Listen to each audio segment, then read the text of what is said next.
mold with no regrets. A chance to watch, admire the distance, still occupied, though you forget.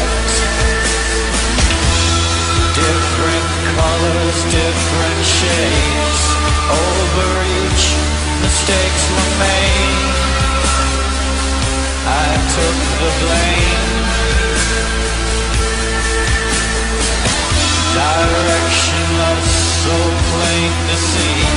A loaded gun won't set you free. So you say.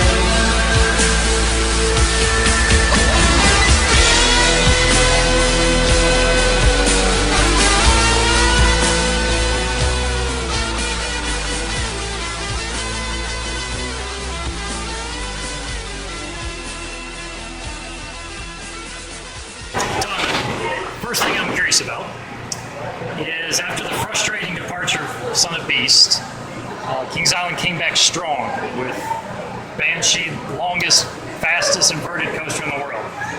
But with things going on at other parks with the attractions that are unique and fresh and new, it's interesting that an inverted coaster was the direction you all went. What was the process that led you to build an inverted roller coaster? Well, yeah, it's something our guests have been asking for since the mid-90s. They wanted to have that big steel inverted roller coaster here. And this year, we're finally giving our guests, what they've been asking for. It's open to rare reviews. It's, as you mentioned, the world's longest inverted roller coaster. Riders are screaming their way through 4,124 feet of track. It speeds up to 68 miles per hour. And when you look at Banshee compared to other inverted roller coasters, it's not the same as some of the other ones. You're not comparing apples to apples with this. Just the sheer size of each of the inverters is much, much bigger on Banshee.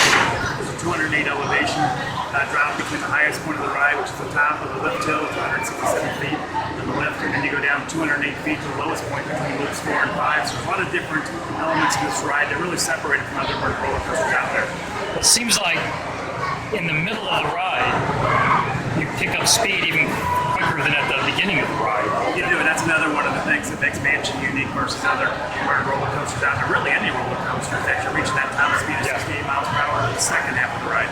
Yeah, that's special. When we were riding the Beast just a moment ago with that second lift hill, I was saying, especially in '79, but man, even today, that's not something you're used to.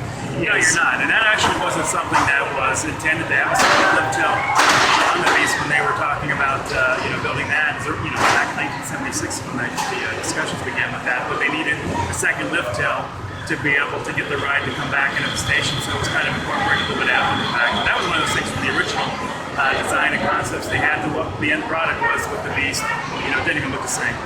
Right next to Banshee now is the attraction that's been renamed recently, the Bat. And the Bat is a ride of incredible urban legend. I mean, you hear all kinds of stories about the original Bat, and everybody says they've ridden it, even though I think it's now like you're cool if you rode the original Bat, even though most people probably didn't really ride it. But yeah, it's amazing how many people will say they rode the original Bat. It's almost like saying you were there the day Pete Rose broke the hit record. The stadium only had so much capacity in that, but no, the original Bat, to this day, I really think it was still the best of the suspended roller coasters. It just had some design flaws and didn't work out, but in rebranding it as the Bat, it's really something again that our guests kind of wanted to see. We had done some teaser campaigns for Banshee last summer, and one of the names that our guests kind of thought it might be was the Bat. And after we had the press conference for Banshee and everybody saw the name and the logo, everybody liked it, but they kept coming up to us and saying, as much as we like that name, part of me really was hoping that they'd bring back the Bat name. It was great. So, you look at the ride and it really fits the characteristics of it. So we thought, why not name it the Bat and give our guests again what they were asking for. Is there any possibility, we've got the Banshee and the Bat now, is there any possibility that the action zone is going to become rethemed to some sort of weird, haunted, scary thing? We kicked around a lot of different names for Action Zone, but there wasn't really that one that grabbed us. And pretty much the names of the park right now, it's the names on a map. It doesn't really have to do with necessarily a certain theme that's there. You look at the Rivertown area, it's so much different now than it was in the park in 1972. But it is something we've discussed and something that moving forward you could see some renaming of the different areas of Kings Island.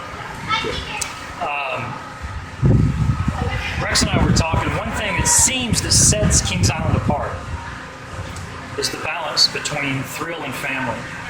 So many parks are either if you love thrills, you have fun, but families are left out. Even some of the really more well-known parks, things like Universal, whatever, you kind of have a niche there.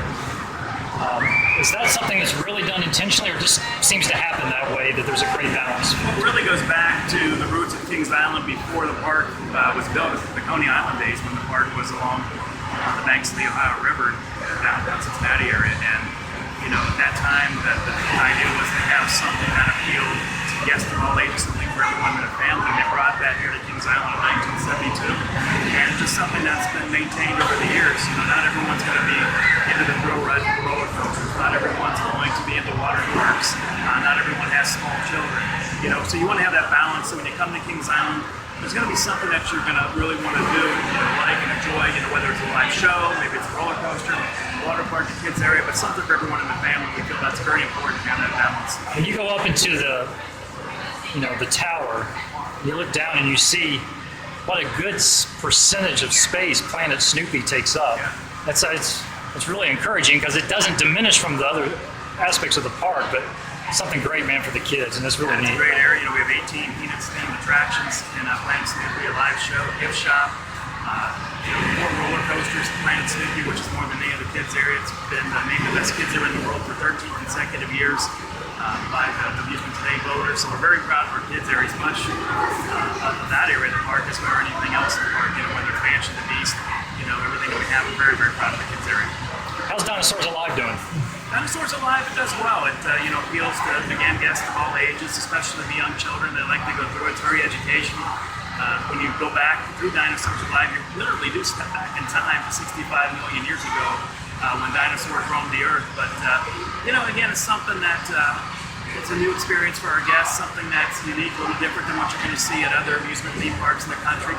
And this year we've made it free for our Gold and Platinum Pass holders as well, so an added value for those folks. Any insight as to what's coming next for Kings Island lovers? Well, as you mentioned, we always like to have that good balance. So you look at what we did this year with Banshee.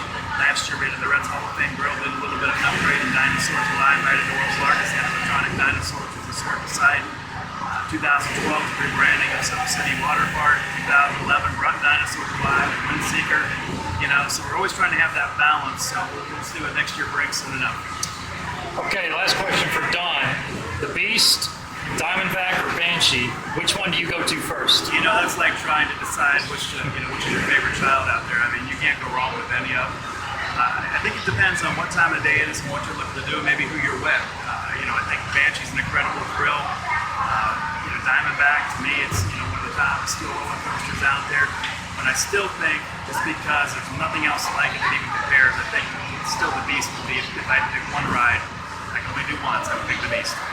Do you think Kings Island, in terms of the top three coasters, is just a step above any other park in terms of those three quality coasters? Yeah, exactly. But really, Banshee complemented our lineup here, thrills being our 15th roller coaster. But when you look at Banshee, Diamondback, the Beast as the top three, I think it's very, very difficult for any park out there to compete with that. This is Don Helbig taking his time with RexandthBeast.com. Thanks for the interview. You're welcome.